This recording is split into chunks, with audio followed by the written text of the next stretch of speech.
Hey there, all you queens and cryptids, and welcome to Queer Loathing, the only podcast with excellent mouthfeel.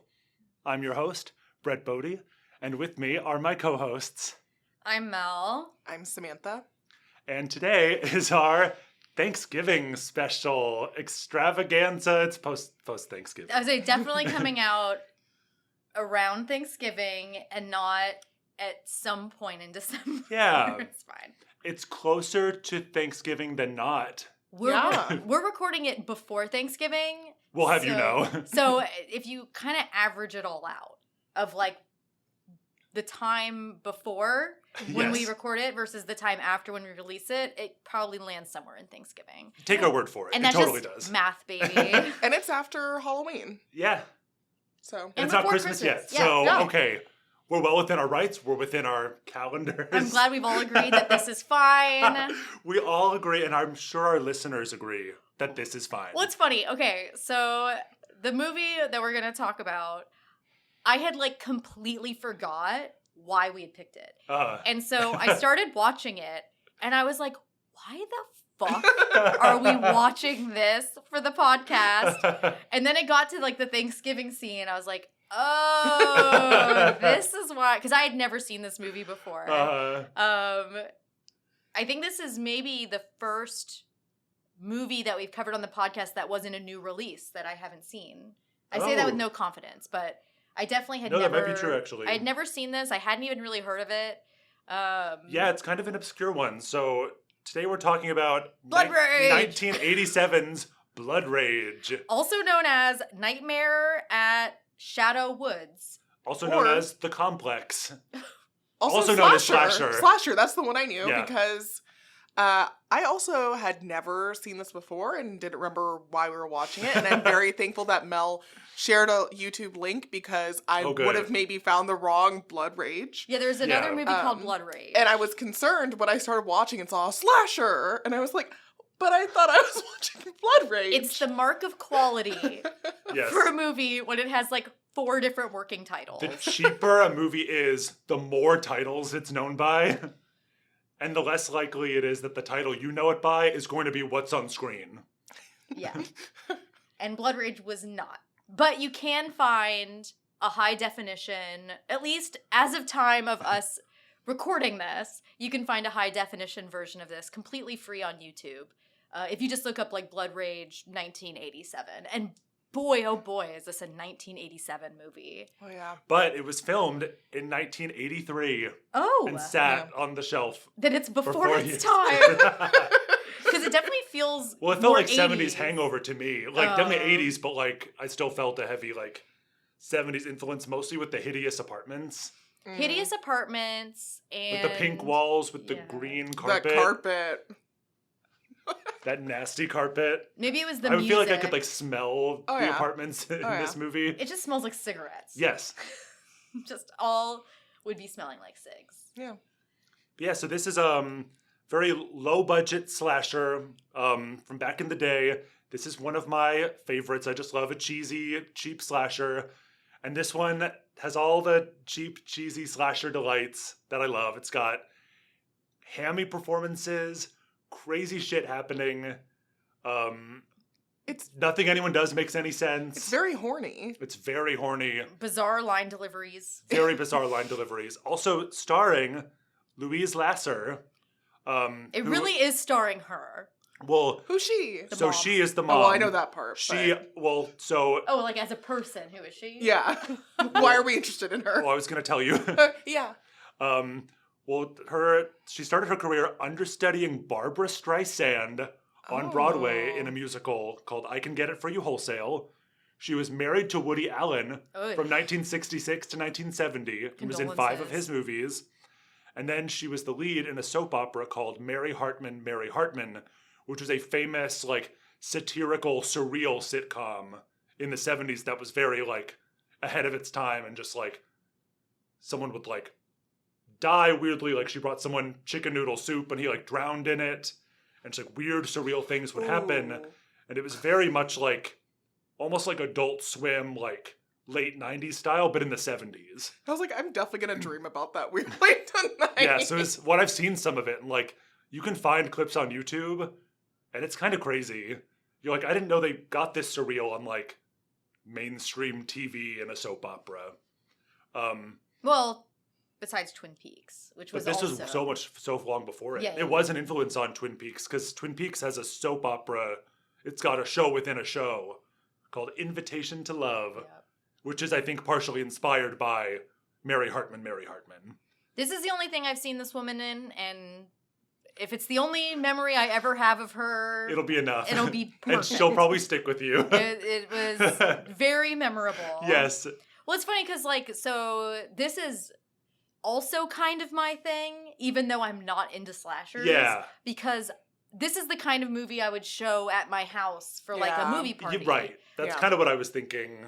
Yeah, like, I very much enjoyed this because I love shitty movies that are fun. And this was a shitty movie that was, for at least for me, I can say, and it seems like for other people, because I don't think anyone's watching this movie and saying this is, you know, a cinematic masterpiece. Right, no. That's, like, normal good. Like, this is bizarre in ways that were very fun and effective. Yes. And, like, as I was watching it, like, I was very engaged. I was very confused, but there's not too much going on. So you can never, it's not like you get lost in it. No. Well, it's like, the way I was thinking about it when I was watching it earlier was like, there's a lot of plot in the sense of like, now this character runs into this character and they go to this apartment and they're at the tennis court. But there's basically no story. Like there's plot, like there's pieces moving, but the story is just there's twins, and so just lots of killing, and then a twin escaped from his like mental institution. So we start with, first of all, I'm just gonna come out and say I don't like identical twins. I find them creepy. I've never liked them. No offense if you're one of them. It's unnerving and it gives me the heebie-jeebies. And this is like peak twinema. Like there is just so much twinness in this. I love twinema. Twinema, yeah. So we start out with Terry and Todd. Yes. Yeah. And they're like 8 or something. Yeah, so it's 1974. They're at the drive-in theater. First we get... What a weird drive-in theater. I'm sorry. Everything's weird about this. Yeah, I know. Well, you also get a cameo from Ted Raimi. Ted Raimi, I wrote it. I was like, jump scare Ted Raimi, just like one scene. As guys selling condoms in the men's room. Yeah. Well, that was a jump scare for me just because I was like, what? But I don't know who Ted Raimi is, sorry. He's Sam Raimi's brother. Sam Raimi, who directed Spider-Man. Okay. Yeah. So yeah. There you go. Ted Raimi. I was like, oh, there he is. And then he was gone. Never to be seen again. It was very, very funny. And yes, everything is odd. Like, the drive-in doesn't make sense. Well, they're at the drive-in, and it's like, intermission's over, so get back to your car. But no one is even pretending to watch the movie, because we're just shown, like, 5 different couples, and they're all just getting makey-outy. Yes. Plus. The mom is presumably on a date. Yes. The mom to the twins, yes. So the twins are in the backseat, like, asleep. She's, like, macking on her boyfriend in the front. And then she's like, oh, I can't, like... the boys, and he's like, they've been asleep for 30 minutes. And then, so they start making out again. One of the twins wakes the other one up, is like, mom's at it again. Yeah. Let's go, yeah. The violent trigger in this, as far as I can tell. She be hoeing. Yeah, I was like, I can't really tell what's happening in this movie insofar as who's the killer, Terry? Terry. Yeah, why is Terry killing? It seems like his trigger is when his mom gets it on. Yeah. I guess. So, and then he's watching seems to be tied to his mom. The other couple, but yes. Yeah, so he has sex issues. Sex gives him the blood rage. Yeah, but he also has like such an edible complex. There is Which is why I think the best title for this movie is The Complex, because it takes place in an apartment complex. And he has a Oedipus complex. So I think that's my preferred title. I like Blood Rage because it's stupid and blunt. It is certainly stupid, as is befitting of this film. Yes. This is definitely a Blood Rage. But Not Blood Rage. No, but so Terry goes and he sees like a couple making out. So what do? You go and you grab an axe. Mm-hmm. You stare at them through the open car window. Ooh. Then when he says, hey, creep, get away from there, you hack him to death, like right in the face. Yeah. and then you frame your twin brother for it. Yep, just rubs He just blood. shoves that, and people are like already standing there, and he's like putting the axe in his hands and like rubs blood on his face and his Presumably, hands. the girl that was in the car watched him do all that. Yes. She can't tell they're twins. To be fair, they are twins. Yes. And they're dressed the same, which, again, like, if you have identical twins, once they're no longer, like, lumps that you just dress, right? Once they start having their own, like, personalities, don't dress them the same. No, you need to maintain that conformity. Oh. That's when you need to start enforcing it. I hate it. Well, in my anxieties, I would always be scared of mixing them up, so I feel like I would never dress them the same. No, you got to get one tattooed. Obviously. That's how you can tell. Yeah. Okay, agreed. Like a tasteful like neck tattoo or something. Forehead tattoo. Yeah, like 1 and 2. Yeah. Yeah, so Terry gets the blood rage. He frames Todd. Yes. And then, just like, the mom comes, every line... Terry, oh my God, what happened? She's like an insane smoker's voice. Yes. That's so, and she appears to be on every drug her at all times. Her clothes, her hair, Or her little, voice. her my curly, God. like, It is My all God. so bizarre to stare at. oh, I love it. And then we do just like a huge time jump. Yeah, it's 10 years later. It's 10 years later. We're moving along. And we Yeah. now have, again, I was like getting whiplash. Yes. Because suddenly we have the only time in the movie we have an extended voiceover. From a Yeah. character that you then think is going to be in this movie. And then she just disappears from the movie later. Well, she does come around to like look for him. But then she's gone. Yeah. Because like Well, then she gets murderized. you would assume that Yes. she would be like a Donald Pleasance in Halloween. Yeah. But like It is set up to make you, or at least to seem like that, but Yeah. it's so not what happens. But yeah, also, the actress who plays the doctor is not an actress. She was a producer on the movie. The actress was a no-show oh really? It's that they hired, so the producer was like, well, I guess there's no one else, so I'm the doctor. I have under themes. Oh. I have one bullet point, and it says acting is hard. Yeah. Because this is a They movie really where make acting look hard in this movie. you really feel for these actors and how much they are struggling to act. Yeah. And it was during, I think, her line, which now makes sense that she is not an actor. not an actor but despite that, she has quite a long monologue. Oh yeah. Voiceover as she is describing to us that it's now been 10 years. Todd, the frame twin, Yes. has been locked up and sort of in a like arrested development state where he's like still a child.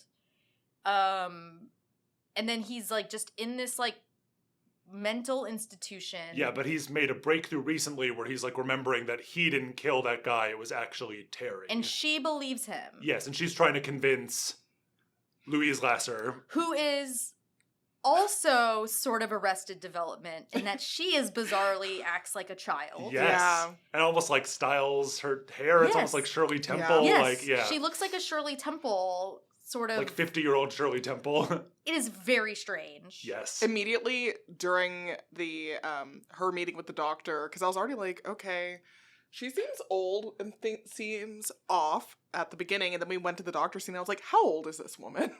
How old is she? And I think she was like almost 50, like in her 40s. And I was like, that makes sense, but why does she look like this? Right. Why is she Why? styled like this? Why? Well, I love that she brought him like some pie. Yeah.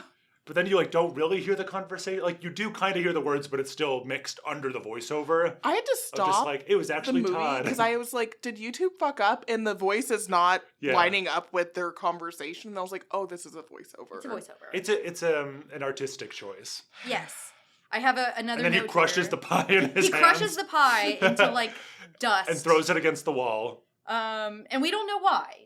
Presumably he's just well, he starts I think it's just yelling because she that doesn't like believe She that believes that he is the killer. The mom. yes.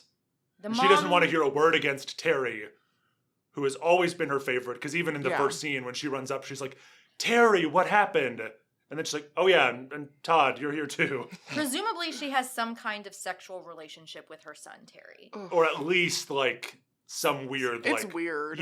Something is not right. there's clearly a bad sexual dynamic to their relationship.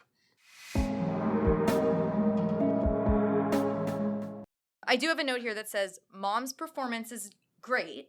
And by great, I mean insane. Yes. It's really what, like... Because it really elevates the movie. It really, I wish that, like, the only... And we'll get to this with Loathe. Because, like, no notes. Perfect movie. Except, I do wish that Terry and Todd, same actor, but I do wish that actor had been at that same level. Okay. Of crazy. Yeah. Because, like... I mean, he brought it, but he didn't bring it to the Louis Sorry, Sasser I level. saw where it could go. Yeah. Well, something I appreciated about his performance, and I agree with you, but even though, like, a lot of his line readings were super weird, whatever, he differentiated between the twins so well that you never for a second are wondering which twin it is. Also, I had to look up if they were the same actor. They look totally different. I was like, how can one identical twin be so much cuter than the other, especially when they're played by the same guy? Okay, wait. Do we all agree that one's cuter than the other? Yeah. Okay, can we vote on which... I want to see if we all agree. Okay. So Terry's the crazy one who isn't in the mental institution. No, yeah, Terry's the actual, like, free one, and then Todd's Todd in the institution. is the framed one in the institution. Yeah. Okay, so on the count of three... I hate this game. I know I'm going to be different. I don't know. Okay, so I'm going to say 1, 2, 3, and then we're going to say the name of the cuter one. Okay. Okay. I'm ready. 1, 2, 3, Todd. Terry. I knew it. Whoa. I knew it. Terry. What's wrong with you, Sam? I think I like him psychotic. I mean, I do too, Done. but... I mean, they're both psychotic. I didn't like... Well, exactly. That's why I'm like, okay. Todd still fulfilled that need for me. Todd was too creepy for me. See, I'm the other way. Yeah, I thought... Terry was this too way. Creepy. Oh. And like I was very concerned at the... I've never kissed a girl. Can I kiss you? So from that point on, I was like, I'm grossed out. Now, Terry, continue murdering. Okay. The way Terry's hair was styled, I was like... That's what it was. It was the hair. Well, it's funny because, like, he's presented as, like, he has it all, right? He has, like, the hot... He's off into college. He's got a hot girlfriend. Hot girlfriend. Hot neighbor who's also trying to get in his pants. Hot neighbor who's extremely horny for him. He's an athlete.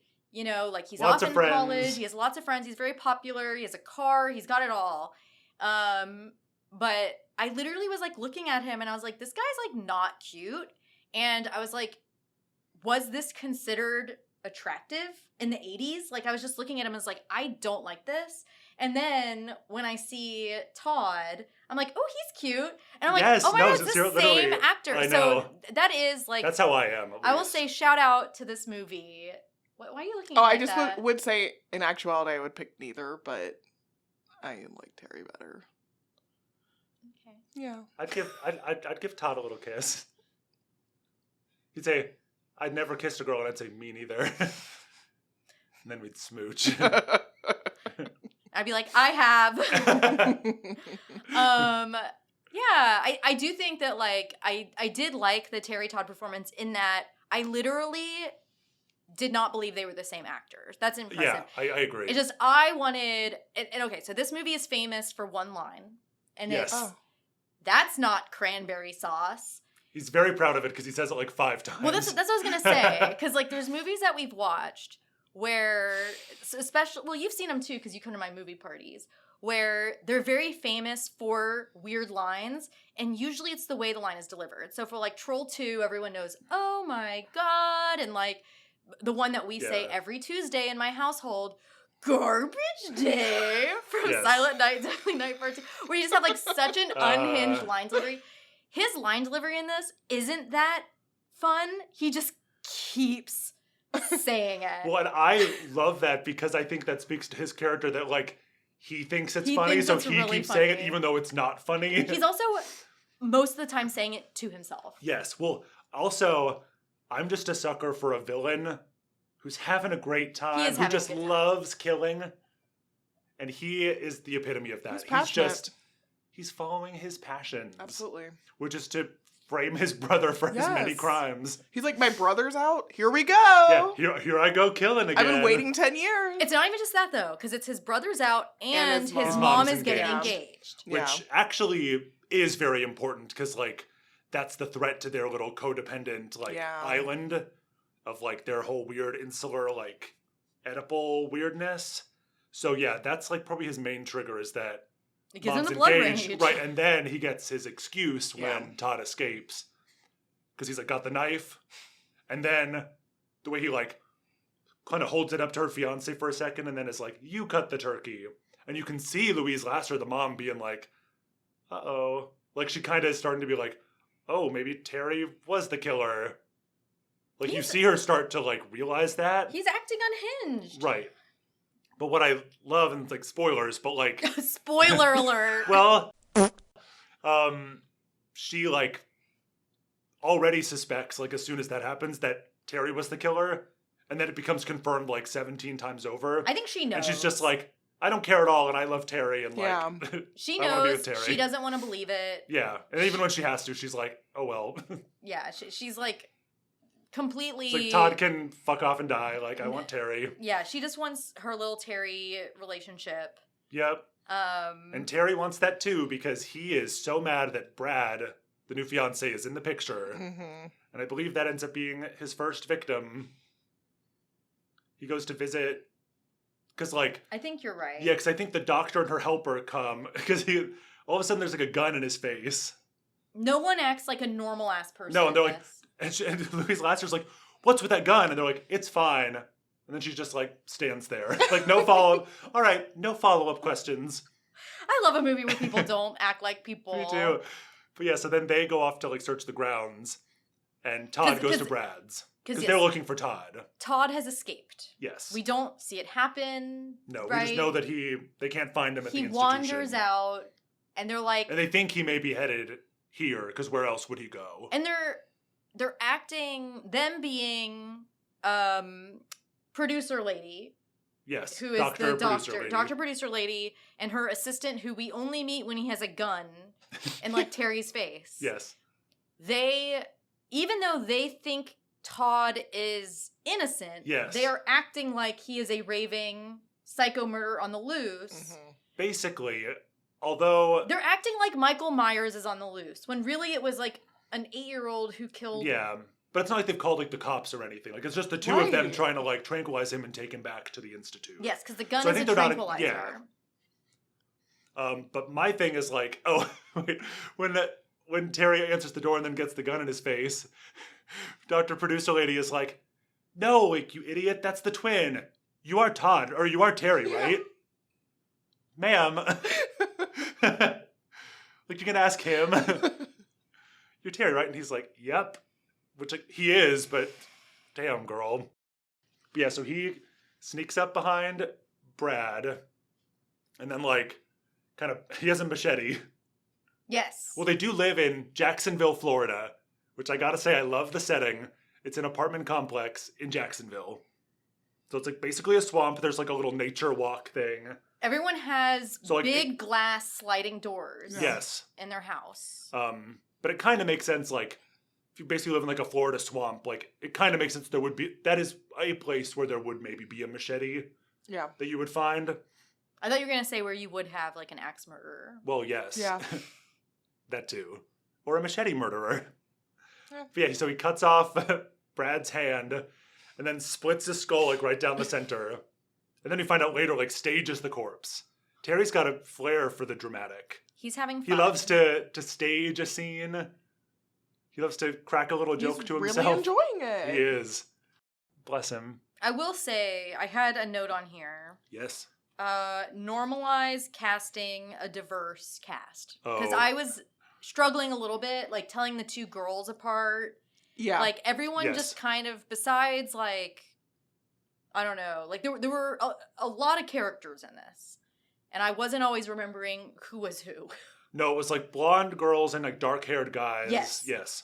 Because the twin guys are blonde. Mm. And then they have there's blonde girls. And then there's brown-haired dude friends. Yes. One of which is also dating a blonde girl. Yeah. But all the women are blonde except the producer lady, who presumably was standing in for an actress who was probably blonde. Probably. Well, and also, it's very hard. All of these like young, like the young people characters are all constantly like, flirting with and making passes at everyone else. Yes. So the couplings don't even stay consistent because, like, they're all... Like, I think every guy at one point tries to kiss the girlfriend. Yes. And then they all try their luck with her. And the new neighbor she's just like, girl is just down for whomever. Yeah. Yes. And it goes without saying everybody's white. Just certainly. To make that clear. And like 80s Florida white. Big blonde hair, like very that was a little I don't think it mattered because yes, there's as Joe Bob would say, there's not a lot of plot to get in the way of the story. But I was definitely like, who? What? Yeah. Well, what's happening? And it gets easier. The more screen time she has, the easier it is to recognize the girlfriend. Yeah. But then everyone else is very interchangeable to me. The girlfriend has, like, she goes through it. Well, she actually has a pretty solid final girl circuit at the end. And I love that there's a baby. I know. They raise the stakes. I appreciated it. I was like, save the baby. So, well, I actually really liked that. And it adds a level of tension, like... Yes. Like, easily adds a level of tension. I mean, this is not a man who would be above. Yeah. Just equal opportunity terrorizing. Oh, yeah. Because he basically... He kills everyone. He kills everybody. He kills so many people in this movie. Well, he's going, like, house to house in the apartment complex. He's, like, smoking a joint with the doctor's helper. And then just kills him. Yeah. Just... Why not? 'Cause, yeah. Also, that guy was, like, giving vibes. He's like, you look just like your brother. Yeah. I was, like, getting all close to him and was like, do you want to share the story with me? And I was like... Everyone was horny for everybody. You want to fuck everybody. your, like, patient's twin? Yeah, that was weird. But then he gets got. Then one of my favorite deaths is in the woods, like, producer lady is just, like, with a flashlight in the woods, like, looking for Todd. And someone starts running at her, and she just freezes in, like, a terrified, like, scream face and just stays still for, like, 10 seconds until he can run up and chop her in half. Yep. And then she's just... Her arms are, like, waving around as she's dying, and her legs are, like, still kicking, like, 5 feet away. Did you find this to be a scary movie, Samantha?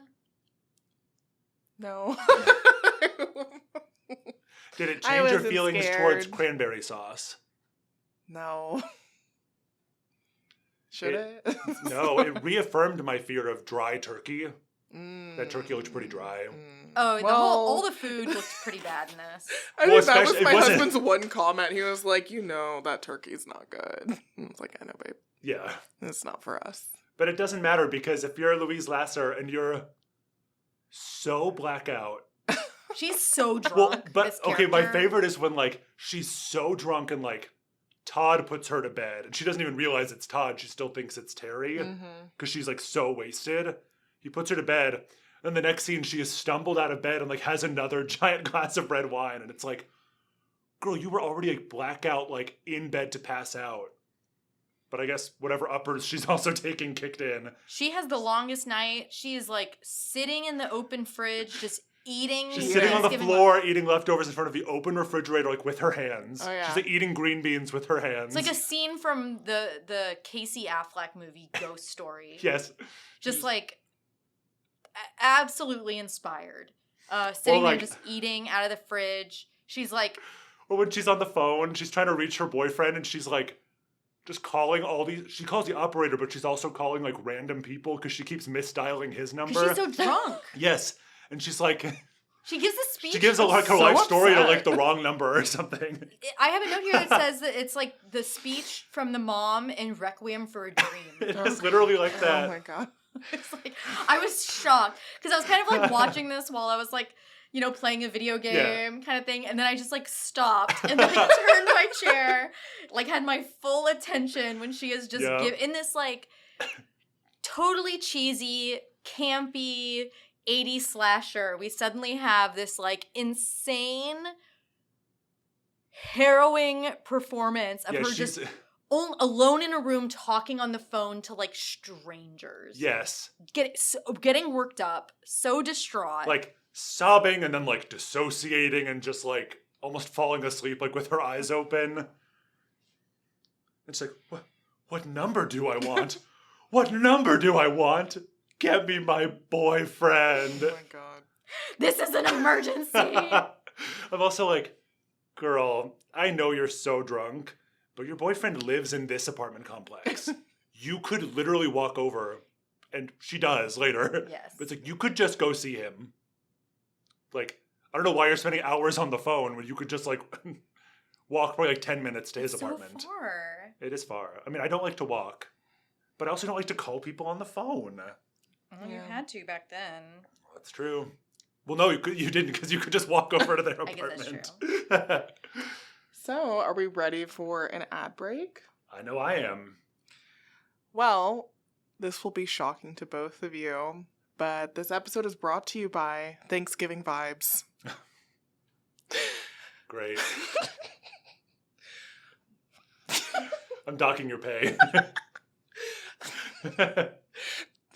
Don't cut your mom's fiance's throat. Cut your turkey. Your dry-ass turkey.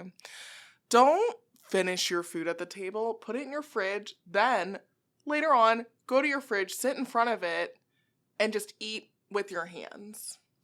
Yeah. But besides that, get a pie. Enjoy your... What? Cranberry sauce? No. Okay. No. No, it's not cranberry sauce. It's not cranberry sauce, so you really shouldn't. But you know what? Actually, if that dry-ass turkey is too dry, add some blood. Okay. I mean cranberry sauce. Oh. I mean cranberry sauce. But yeah, but more importantly, get some pie. I prefer pumpkin pie. Okay. Some people prefer sweet potato pie, but you know. I like pecan pie. I love pecan pie. Pecan pie. Yeah, and to get your offer code, call 1-800-THANKSGIVING. I didn't count the numbers there. Just call it and see what happens. It's just and like that's weaponized incompetence. Yeah. Where every time we make you do an ad, you're just going to say whatever. It's going to be whatever vibes. Yeah.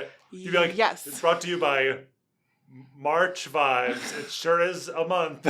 When I agreed to this podcast, nobody told me. That's true. I have to think of an You're ad, right. Brett. I sprang that on us literally the day of our first recording session. Not just the day. The moment. Right before. Yeah. So yeah. And that builds character. That's why you both have so much character. And you know what? I've come up with a lot already, and today you're getting Thanksgiving vibes. All right. Can I tell a fun cranberry story real quick? Yes. So my grandma was blind, and one year, well, I mean, she's long dead, but it was a bummer for her. Are you sad about that? A dead blind woman? I was just making noises. Okay.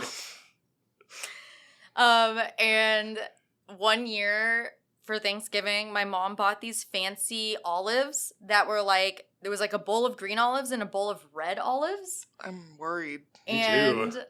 my grandma was sitting there like eating, the red olives, and she was blind. And at one point, like my mom, whenever she does like a spread, it'll be like you get your plate and you just like self-serve. Yeah. So we were getting, the Thanksgiving food, and my grandma could see colors. She had macular degeneration, so she could like see color. And so before, she was the first one to go, and before anyone could do it, she just stuck her hand directly into the cranberry sauce because she thought it was not cranberry sauce. She thought it was the olives. And my mom was like, oh my God, what a it's twist fine. It was cranberry sauce. It was. And my mom was like, it's fine. Everyone could eat it. Like, everyone should still eat it. And everyone except my mom and my grandma were like, no, that's okay. Yeah, I'd probably give that a miss. Her whole hand went in there. So, no thank you. And that was the time that it was cranberry sauce. See you after the break. That sounds like a children's book. Like, the time it was cranberry sauce.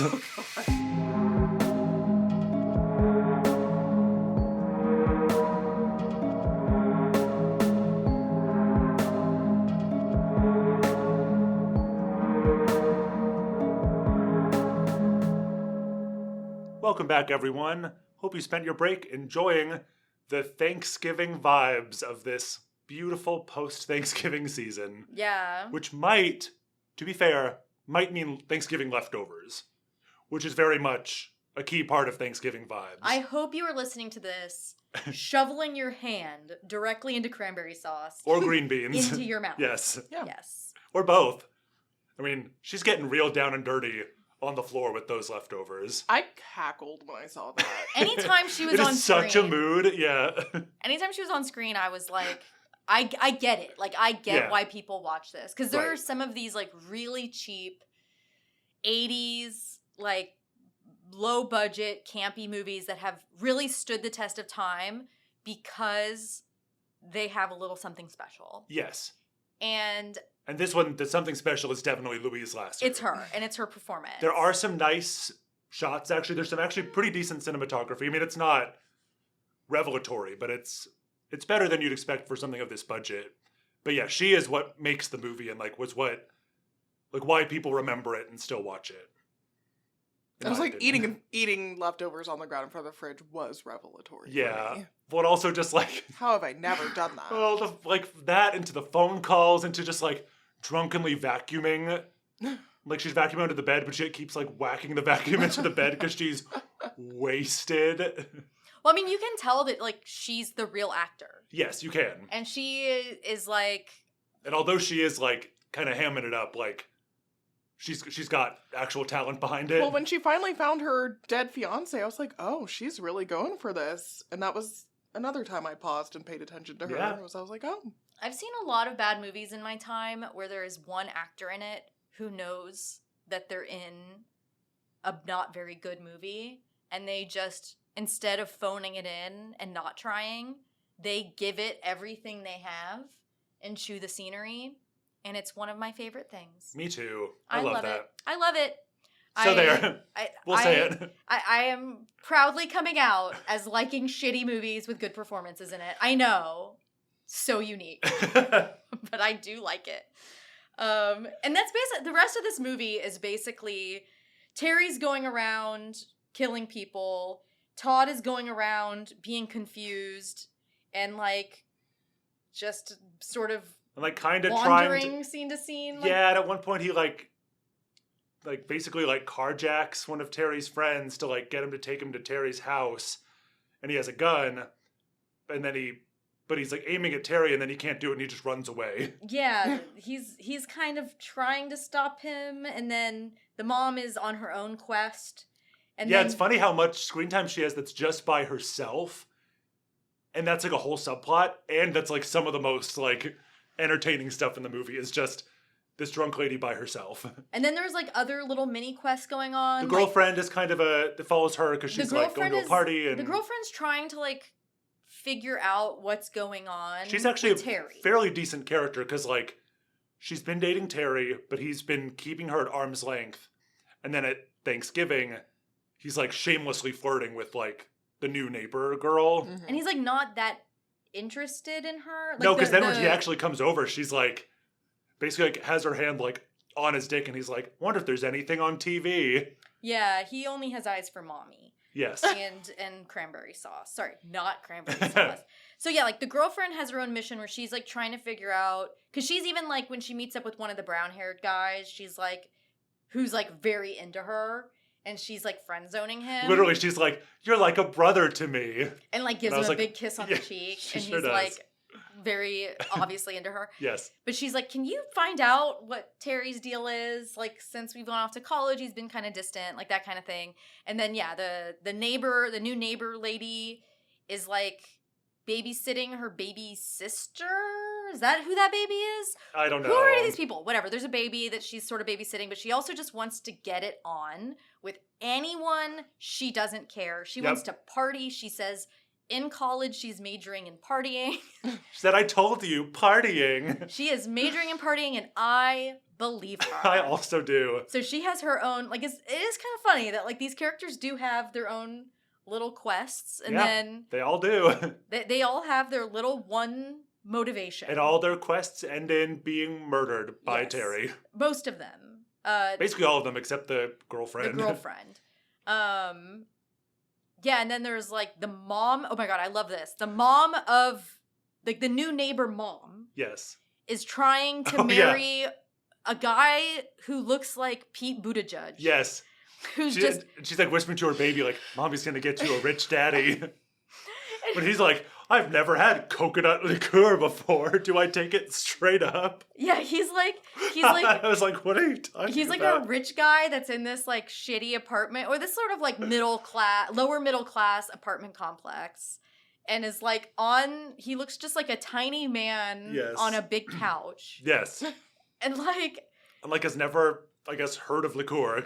He doesn't know what to do with it because he only drinks, I guess, fine brandy or whatever. Or maybe he doesn't really drink and is just like, oh, I'm gonna be cool on this date. But yeah, he's so lame.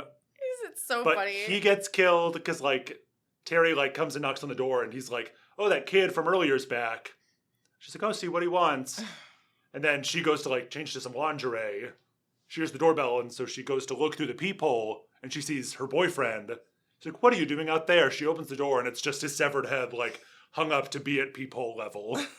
Yeah, there's some fun little death gags in this. Yeah, and then one great body discovery gag that is so crazy and I love it.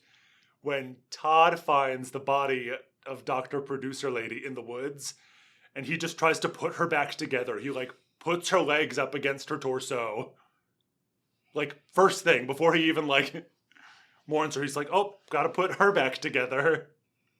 As much as we're not entirely sure what Terry's deal is, I definitely did not have a read on what Todd's deal is. No. Just basically, I think he's supposed to be like childlike and innocent. I think so. And also just very disturbed and probably highly medicated, you know. He's been made crazy by being treated like he was crazy. Yeah. And also, I guess, just witnessing a murder. I also did like another, one of the better line deliveries in this was I can't remember who said it, one of the friends of Terry is like, oh my God, you're Terry's crazy brother. Yes, that's right. And they're like, oh, did you know Terry's crazy brother? It's like, it's so funny. Well, and then they're like teasing Terry about it, like, oh, your crazy brother. And he's like, lay off. And they're like, what's eating him? It's like his crazy brother brother has escaped. I feel like that is reason to be upset. Yes. I mean, Terry sucks way worse, but like they don't know that. No, they just think his crazy brother is on the loose. Yeah, and they're like, isn't that funny, Terry? Your psycho brother who killed somebody. Who delivers I wrote down another line here, but I didn't remember who said it, so maybe you'll know, Brett. They call me Mr. Helper. That was another one where I was like, what the fuck is happening? I don't remember. I think it was one of the friends. It was like one of the friends is like, I think it's like, oh, can we go find this? And it's like, yes. Yeah. They call me Mr. Helper. And I was just like, who wrote this? Maybe no one. Maybe a genius? I can't tell. Who knows? It's like one of those movies where it's like writing that line between genius and madness, where it's like severely incompetent, but also kind of brilliant. Right. And well, at least to me, like, it is just so entertaining. It doesn't overstay its welcome. It's just like kill after kill after kill and just like... nice and fast. Yeah, silly stuff is always happening. Very quickly. At no point does it drag. Right. Because the performances... like, because this movie could have been a drag. If of those scenes with the mom, they had just cast... like, let's say Louis Lasseter didn't show up and they put Producer Lady in that role, this movie... would have people would still we would not be talking about it now. People would still like maybe know of it in the sense that they're like, oh, that's the cranberry sauce movie with the fun kills, the gags. Right. But no one would care about that mom role. Yeah. But like her performance.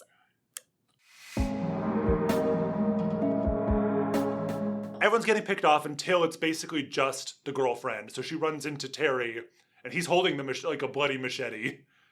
And it's the girlfriend, the mom, Terry and Todd are still alive. Right, but so she runs into him. He's got the bloody machete. She's like, what's that? And he's like, oh. He's like basically got a smile. He's like, turns out Todd's been killing everybody with this. And she's like, huh? And she's like backing away. And then he's like, I love you. And then he like tries to swipe at her. And she's like, no. You're like, what are you doing? Why are you like this? So then her final girl circuit begins. And it's a good one. She's running from door to door. There's great payoff because Todd earlier had run into this little girl looking for her cat. And he's like trying not to scare her, but he's like, you know, cats will often just come home by themselves. And there's a dangerous person out here tonight. So just go home and don't let anyone in. And the little girl doesn't let her in. And she doesn't let her in. So yeah, girlfriend is running around trying to get help. And the girl's like, I can't let you in because I heard there was someone bad out. And I liked that payoff. She like hides in the like outdoor like storage closet of I think Terry's apartment. And then there are bodies in there that she finds. She runs into the house of the mom with the baby. Mm-hmm. She like finds the baby and is like, why is this baby like just sitting here? And then she walks to the other room and Terry has like just killed the mom, or at least is like posing with her body. And so she grabs the baby and runs, and now she's trying to save herself and the baby. And she runs to the swimming pool. Closed-in swimming pool. Yeah. I noticed that. Maybe keep the gators out. It looks pretty nice, actually. Yeah. And, oh god, this is like my favorite. She's sitting like with the baby, catching her breath. Her back's away from like the door and the diving board. And so over her shoulder, we see Terry come in. He goes straight for that diving board. And then he starts kind of bouncing on the diving board. She hears it. She sees him and she just goes, oh god. And just kind of like hobbles off because she's just like tired of it. Weird. Yeah. Like it's less fear and more just like, oh. I was like, I felt so bad for her. You're like, she is just going through it. She's had a bad time basically the whole movie. Yes. Because at first she's like, my boyfriend is like distant. Right. And then she's like, oh no. My boyfriend is trying to kill me. He's insane. He's trying to kill me. And maybe this baby. And everybody. Yeah. And like, there's no one else to take care of this baby. Yeah, now so, like, I now have to do it. And then she runs into the like locker room, stashes the baby like under the like sink cabinet. Tries to hide in the sauna, but there's more dead bodies in there. They're everywhere. It's the couple that were fucking on the diving board. Whatever. Which I was like, that can't be comfortable. No. But they're in the sauna. But yeah, she kind of hides in a stall, but she's able to run out back into the swimming pool. And Todd is there with a gun. And so she runs over like behind Todd. He again is aiming at Terry. But again, he like can't bring himself to fire. Because he's not a killer. So girlfriend just like grabs the gun and is like, I'll kill you, Terry. But then the gun's out of bullets or jammed or something. It doesn't fire.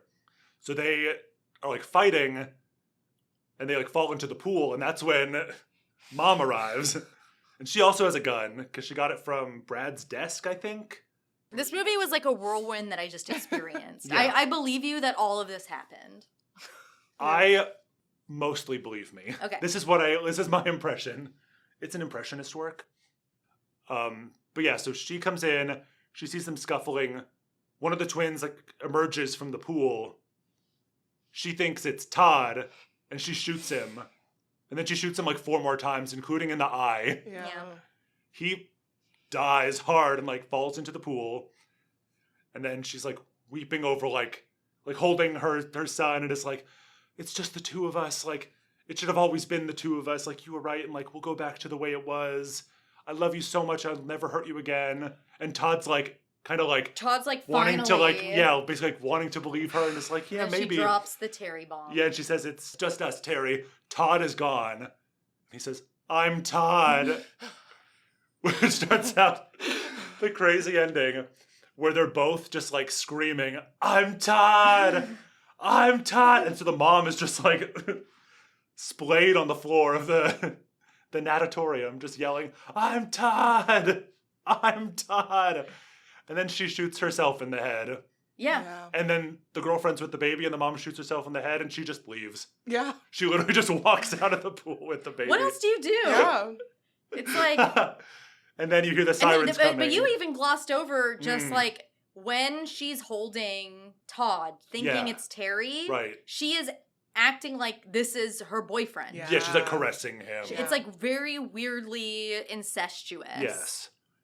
And it's also basically like, you were right, I shouldn't have gotten engaged. Like, it should have only, like, it's okay you killed him. Like, it's only us, basically.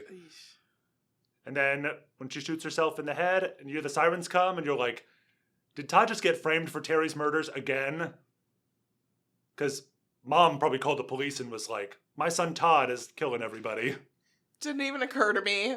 Absolutely. That's what happened. So who knows? Like, maybe girlfriend will, like, you know.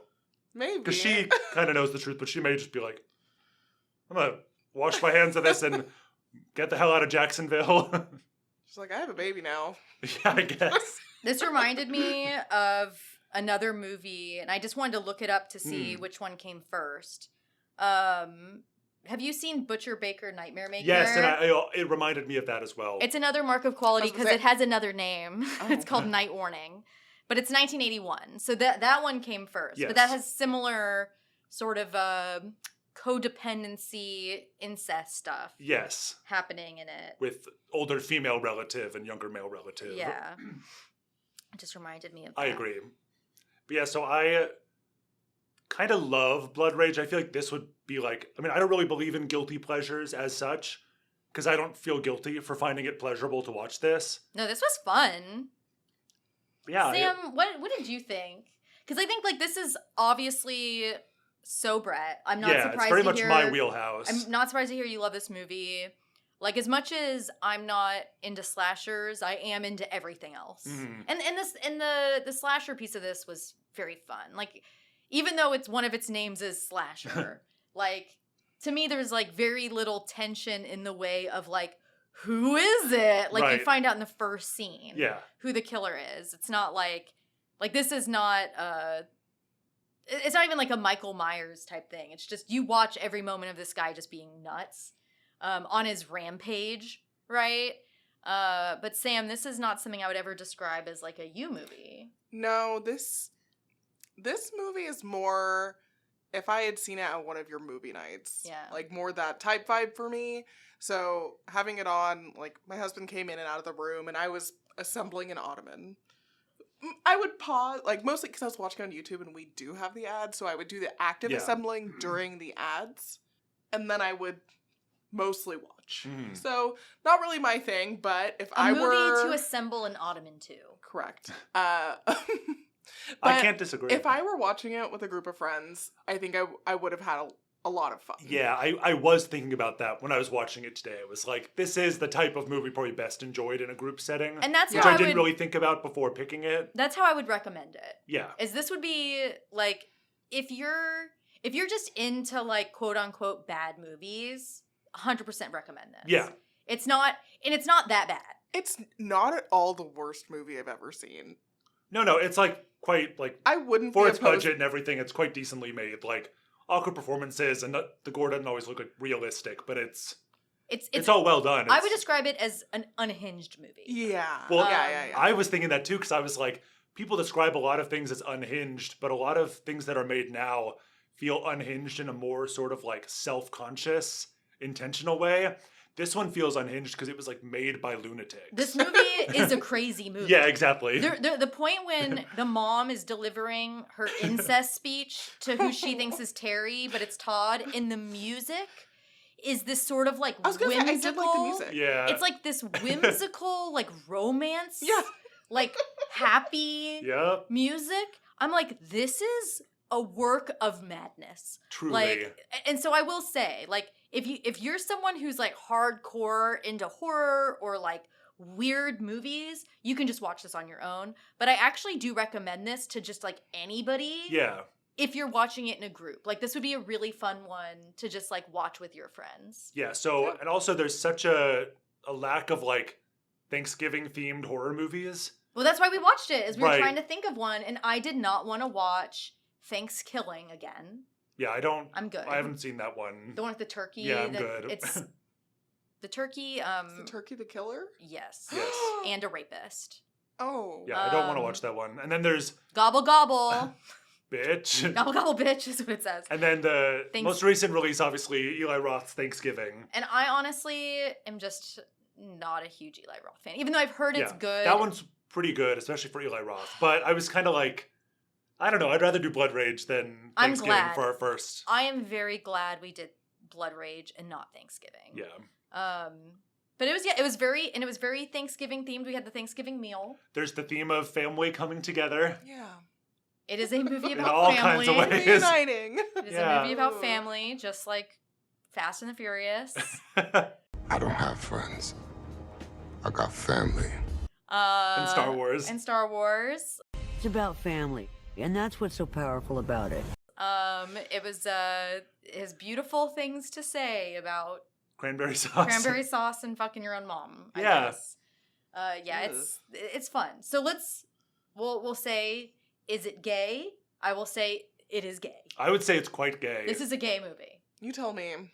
Just the overall campiness of like gays love camp. Yeah, gays love camp, and like I tell you what, Louise Lasser in this movie is like gay icon. A camp queen for the ages in this role. I think it's quite gay. And also, I do think that the assistant guy with the trank gun did seem like he was. He really actually did seem like he was like trying to make a move on Terry in that scene. Yeah. Yeah. So I'd say between the mom's performance as like a theater drag John Waters-esque performance. Woody Allen survivor. Oh gosh. Yes. And some of the gay vibes and the campiness of like some of the bad performances and like weird line readings. Yeah. But yeah, so I would say this is 3 cranberry sauce laden machetes out of 5 gay. I'm sorry. I'm just gonna do it again.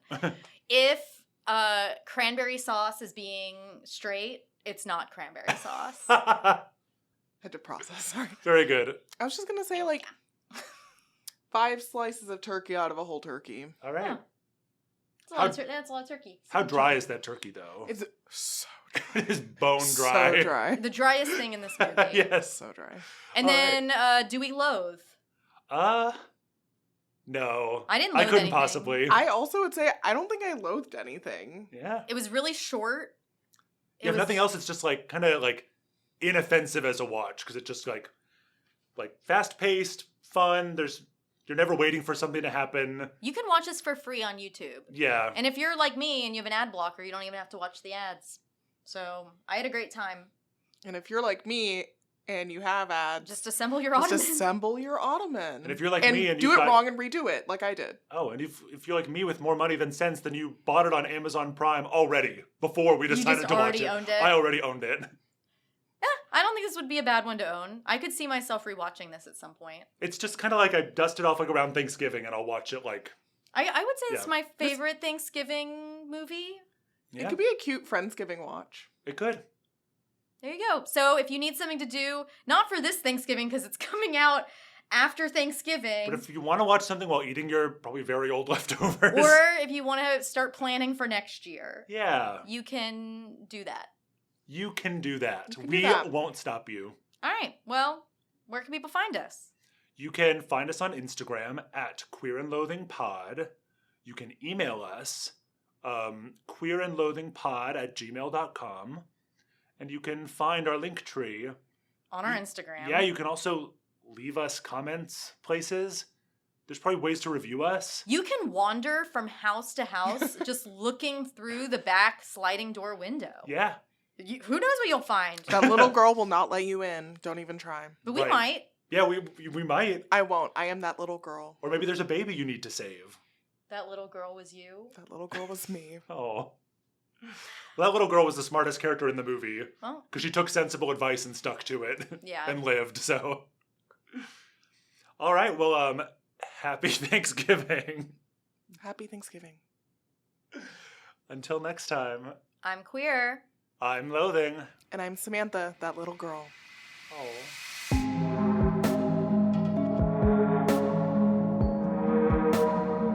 That's not cranberry sauce.